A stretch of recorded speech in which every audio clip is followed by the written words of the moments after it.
today I'm going to show you exactly how I used my picks in my first 5 Dynasty rookie drafts, whether it was trading the pick away or sticking and picking. Big shout out to, I think BDGE did this first. Shout out to him because we've had people in our community ask me to do this video because he made that video. So let's start off with the first league we're going to cover here. This is our Echo League. It is a start 10, a middle ground starting lineup. In 2024, I finished last with the least amount of max points for, because that's how we kind of reverse max point for, is how we establish our draft order for the next year. But that was intentional, okay? Because I was intentionally rebuilding. It's the worst team that I've ever created. No doubt about it. Hands up. I've hated this team for the last 2 years.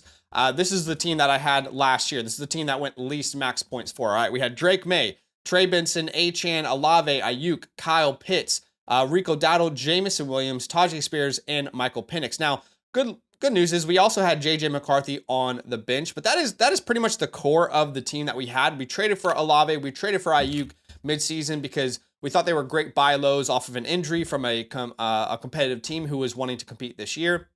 So added them to the core and went into this draft with the mindset that we were still a full rebuild team. The picks that we had heading into the 2025 rookie draft, the 101, which was mine, the 110, the 111, which we traded for, and the 201. Now, this draft was crazy, and I got to walk you through what happened, but we ended up walking away with 3 players. Those 3 players were Genty, Harvey, and Golden. And you're probably asking yourself, okay, you said you had 4 picks. Well, let me just explain exactly what happened in this draft, because it was chaos. All right, this is a very unique draft because I did not want to contend with this roster in 2025. Based off what I showed you, the team I had walking into this draft, I did not feel like we were a true competitive team. I liked my quarterbacks, but I thought we were still very young. My goal was to trade Ashton Genty away, the 101, tear down or get a huge haul for him. And unfortunately, no one in this league was interested in making that move. And to be fair, it is difficult to trade for Ashton Genty, right? You have to splash the cash, the same thing you do for a Gibbs or a Bijan Robinson. But around the 104 on the clock, I had been working the phones, trying to get a deal done with Ashton Genty, no bites whatsoever. And around that 104 mark, okay, where Ted McMillan comes off the board, a offer hits my inbox that just got my wheels turning and made me think, could I turn this into a contender earlier than I actually wanted to? Well, no one wants Ashton Genty. Why don't I just keep Genty with this offer and, go ahead and turn this into a contender? However, the deal that hit my inbox, which I'll show you in a second, was predicated on Emeka Egbuka being available at the 110, which is, again, I showed you before, I had the 110. We were 1 pick away from this trade going down. Emeka Egbuka goes off the board at the 109, and then the deal just completely falls apart because Egbuka goes at the 109. But I didn't give up. I approached the guy who had the 109. I thought this was a really good trade offer that I had in the background. I wanted to get the 109. I wanted to get Egbuka and see if I could still salvage this deal. We are working the phone lines to our death at this point, right? And then after coming to an agreement with the 109 owner, the floodgates opened. And here's how I turned this team from a basement dweller, the worst team in our league, to a strong contender, in my opinion. So I made 3 trades during the draft. First off, we had to get Emeka Egbuka. So we got the 109, Emeka Egbuka. We sent away a 4th and a 3rd in the future to move back, for the 109 owner, just 1 spot to the 110. I would typically never do that, right? But my goal was to get this next deal done, which was predicated on Emeka Egbuka being there. And this is the deal that we got done that I thought, man, this could turn me into a contender, I think, with some of these pieces that I have.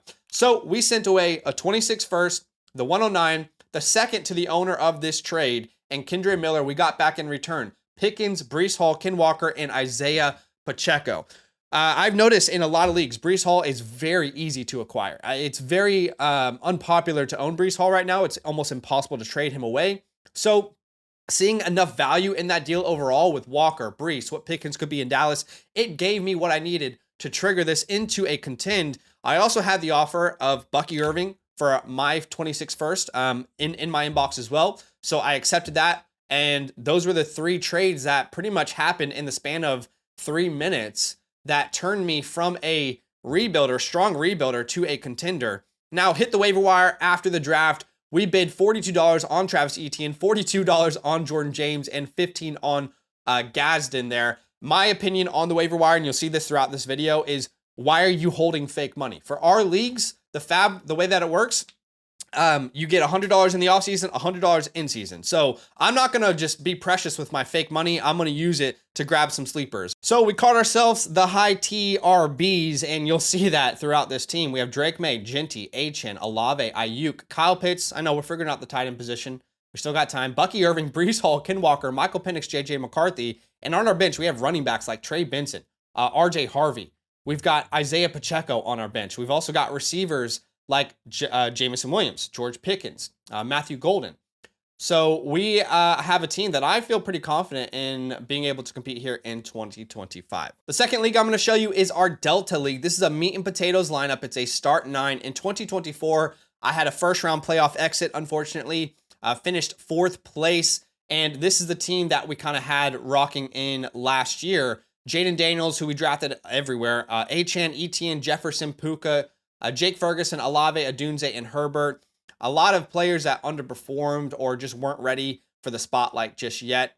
Ideally, I'd like to go from a sleeper to a contender with this roster. Going into this draft, I had 4 draft picks, the 107, the 112, the 208, and the 307. And with this actual draft, I ended up walking away with 6 total players, all right? So we ended up with Travion Henderson at the 105, Judkins at the 107, Harvey at the 202, Burden, my guy, at the 203, Harris, and then Dylan Gabriel in the 4th round.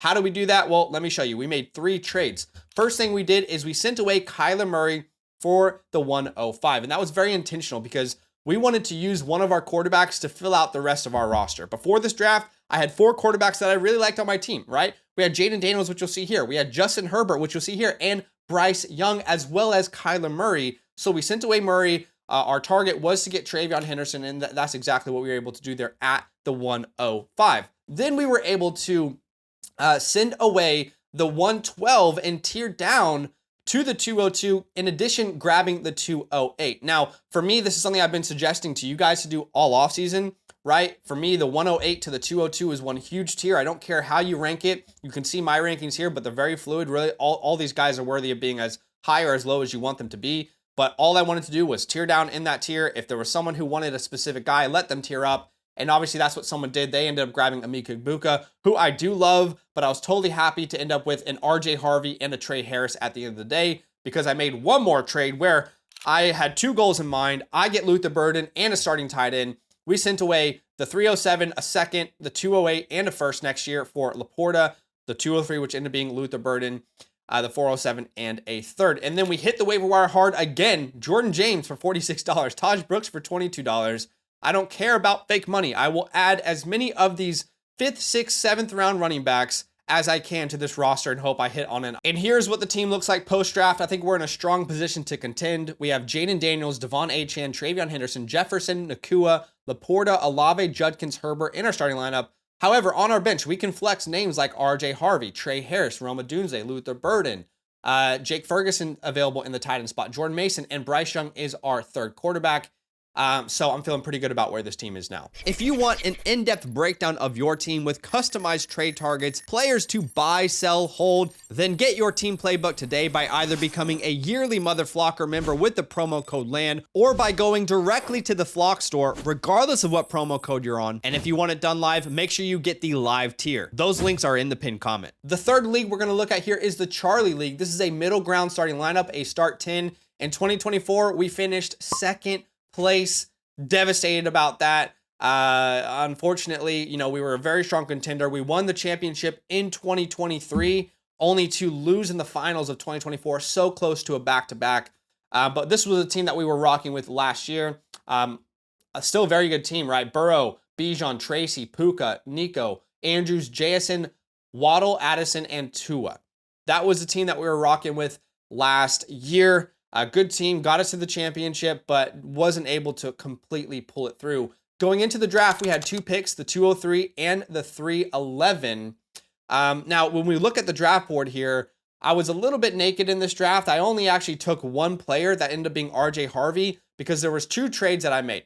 The first trade I made is I sent away Justin Fields. I had a surplus at quarterback. Sent away Justin Fields, Breece Hall, and a 2nd round pick to get Devon Achane and that 203. Then ended up sending that 203 and the 311 together in a package to move up to grab Mr. RJ Harvey. Again, I wanted to get into that tier 3B of mine and grab whatever player was available. Right after the draft, we hit the waiver wires hard, grabbed Etienne, grabbed Taj Brooks, JCM as well, Gazden, Phil Maffa. We're just filling our taxi squad with all of these late round running backs as much as we can this year. And here is the lineup heading into 2025. We've got Burrow at quarterback, then a combination of Bijan, Achane, Puka, Nico, Andrews at tight end, Jason, Waddle, Addison, and Tua. We've also got JJ McCarthy, Russell Wilson. We can flex names like RJ Harvey if we wanted, Tyrone Tracy, Jameson Williams, David Njoku, and we've got a nice little taxi squad there. The fourth league I'm going to show you here is our Bravo League. It's a start 9 lineup of meat and potatoes, only 2 flex spots. In 2024, I was the second place finisher again. Yes, back-to-back leagues, second place finisher. This was my team last year. Okay, we had Patrick Mahomes, Christian McCaffrey, Jacobs, Neighbors, Hill, Kelsey, AJ Brown, Olave, Tua. Very good team. Had some injuries, unfortunately. We're continually being a strong contender each and every year. Do you guys have a league in Dynasty that you would consider is the one that got away? How do I explain it? So, on paper, I've been the best team in this league for like 3 or 4 years. On paper. And every year I make it deep into the playoffs, and every year I lose.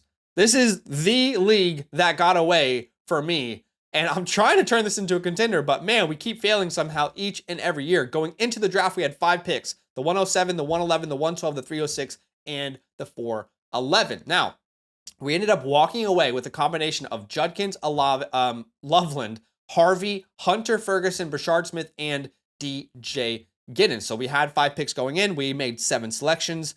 How did it all go down? Well, let's see. We made 2 trades. The first one was trading back from the 306 to the 309 with Billy. You can see that entire deal there. And then I saw DJ Giddens falling down the board. You see here at the 411.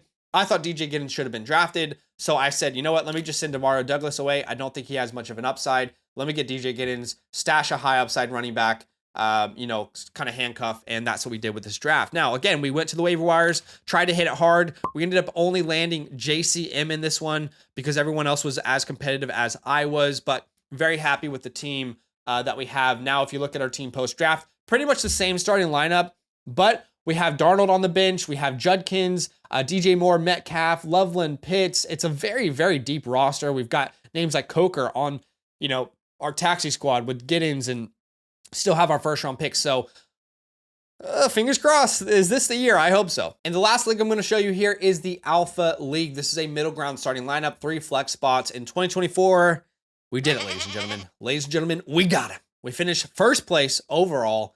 You're looking at the reigning champion. All right. When I go out to my local Chili's, like, hey, free entry here? Okay, yeah. That's because I'm the league champion of Alpha. Okay, what am I doing, Zach? Get into the freaking video. But again, middle ground starting lineup. We finished first place. This is the team that did it. Lamar Jackson, Kyron Williams, Tony Pollard, Justin Jefferson, CeeDee Lamb, George Kittle. I don't know why that sleeper just did that. Okay. George Kittle, AJ Brown, Jason, Lab McConkey, and Trevor Lawrence, who we didn't actually have in the playoffs. We just kind of flexed someone. We're a strong contender, no doubt about it. Going into the draft, we only had 1 pick, and that was at the 412, and that was all we did. All we could do was draft 1 player, and that ended up being Kyle Monangai. I love his situation in Chicago. Honestly, I tried my best to get into this draft. Nobody was biting. Either I was giving dog shit offers, or people didn't want to trade with the champ. Either way, I'm going to tell myself they were scared. I'm going to tell myself they were scared, but I probably was sending terrible offers. Let's be real. There's only 1 trade that was made. This trade was sent to me. I've made it very public in all my leagues that I want Jordan Mason in every league I possibly can get. And someone sent me Troy Franklin for Jordan Mason. I said, yes, thank you very much. I will oblige. And when you look at my roster, I felt like Jordan Mason was actually very crucial because Kyron Williams is fine, but Pollard, that RB2 spot is just hanging on by a thread. So you'll see we have a ton of handcuff guys on our bench with the Kendre Millers, the Tajay Spears, the Masons, the Stevensons, the Sanders, the Monongais, the Trevor Etiennes. We are just doing everything we can to let the rest of our roster shine and just fill that RB2 spot as best as we possibly can. And we hit the waiver wires aggressively. I thought people would be more in on Dylan Gabriel. I wasted $54. Couldn't care less. Haven't thought about it since. Got Trevor Etienne. Got Taj Brooks. Again, I will continually do this as much as I can in these rookie drafts. Fab is not real, okay? Use it. That's what it's there for, ladies and gentlemen. But that's exactly what I did in my first 5 rookie drafts. We still have drafts that are ongoing, but this was a requested video. So let me know what you guys think in the comments below. Do me a favor, hit the like button, subscribe if you enjoy the content, and I'll see you guys in the next video. Enjoy your rookie draft season. And by the way, I am constantly drafting rookies over on the Origins Fast Draft tournament. It is a rookie only best ball style tournament. If you love rookies and you love getting in a rookie draft, let's say you only earn a couple leagues, well, come draft with me over on the FastDraft app. Use the promo code LAND. We'll match your deposit up to $50. That gets you into 5 drafts for free. So definitely come join me. I'll be in the lobbies there offline, and we live stream them. So check out the details in the pick comment. But I appreciate y'all watching the video, man. Enjoy the rest of your day, and we'll see you in the next one. Nothing but love. If you're thinking about supporting us in this economy, that's big love, and you deserve love in return. So for every yearly Mother Flocker member who uses the promo code LAND, we're giving out a free team playbook, our 2025 rookie report, access to all premium tools, free site vouchers, and of course, a huge thank you from the LAND crew. You're far too kind. That's love.